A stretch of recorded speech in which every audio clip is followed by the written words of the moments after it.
Cultural intelligence, CQ concept, dimensions, development, and applications. 1. Introduction. In an increasingly interconnected and globalized world, individuals and organizations operate across cultural, linguistic, and institutional boundaries on a daily basis. Leaders collaborate with diverse teams, corporations manage multicultural workforces, students study in international environments, and citizens interact with globalized media and cultural products. Within this dynamic, cultural intelligence (CQ) has emerged as one of the most critical competencies for success. Unlike general intelligence (IQ) or emotional intelligence (EQ), which focus respectively on cognitive and emotional domains, CQ specifically refers to the ability to function effectively in culturally diverse contexts.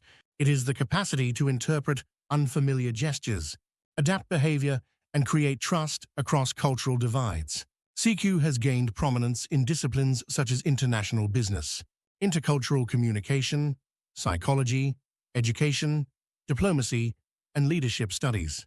The concept emphasizes that cultural adaptability is not an innate trait, but a learnable skill that can be cultivated through awareness, training, and reflective practice.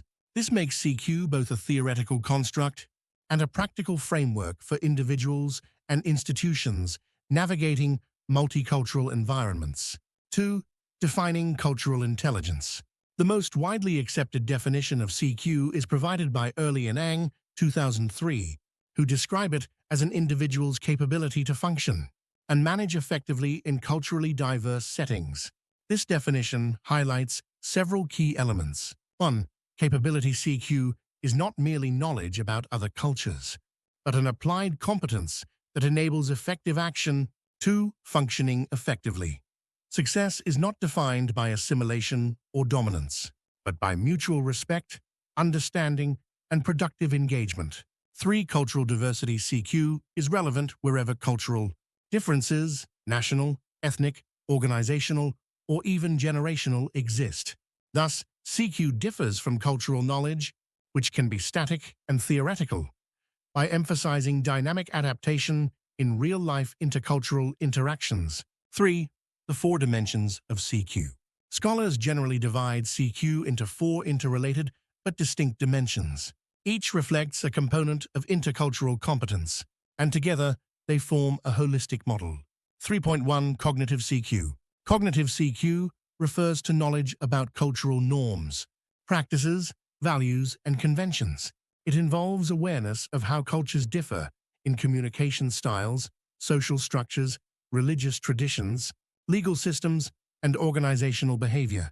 For example, understanding that many Asian cultures emphasize collectivism and harmony, while Western cultures prioritize individualism and directness, equips individuals to interpret behavior more accurately.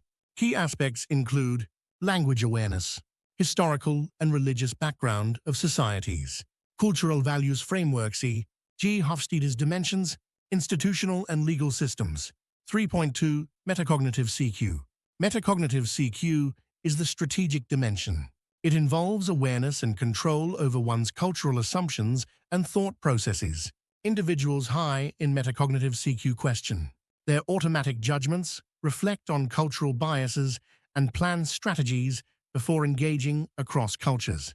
For instance, before negotiating with a Middle Eastern partner, a manager might consciously set aside Western assumptions about time management and instead prepare for a more relational, flexible approach. 3.3 Motivational CQ. Motivational CQ addresses the interest, confidence, and drive to adapt to multicultural contexts. It is not enough to know or reflect on cultural differences. One must also be motivated to engage. This includes intrinsic interest in learning from other cultures, as well as extrinsic incentives such as career development or organizational goals. Motivation sustains perseverance despite challenges like cultural shock or communication breakdowns. 3.4 Behavioral CQ. Behavioral CQ is the ability to adapt verbal and nonverbal actions appropriately across cultures. This dimension translates awareness and motivation into visible practice, choosing respectful gestures, adjusting levels of formality, modifying speech patterns, or altering negotiation tactics. A person with high behavioral CQ knows not only that bowing is significant in Japan, but also performs it naturally and respectfully. 4. Importance of cultural intelligence. 4.1. In business and leadership. Global corporations rely on multicultural teams for innovation, market expansion, and supply chain management. Leaders with high CQ can reconcile cultural misunderstandings, foster inclusive work environments, and manage cross-border partnerships effectively. In mergers and acquisitions, for example, cultural clashes are often more detrimental than financial miscalculations. CQ provides the tools to navigate these complexities. 4.2. In education. Universities are increasingly international, with diverse student populations and cross-border collaborations. CQ enables educators to understand students' learning styles, rooted in cultural traditions, while students with high CQ adapt more effectively to foreign academic systems. For example, Asian students, accustomed to hierarchical teacher-student dynamics, may need to adjust to the participatory style of Western classrooms. 4.3. In diplomacy and international relations. Diplomats, peacekeepers, and NGO workers often operate in fragile environments where miscommunication can escalate tensions. CQ provides a framework for empathy and mutual understanding, fostering cooperation across divergent worldviews. 4.4. In everyday life. Migration, tourism, and digital globalization mean ordinary individuals encounter cultural diversity regularly. CQ equips them with tolerance, flexibility, and respect, contributing to social cohesion and peaceful coexistence.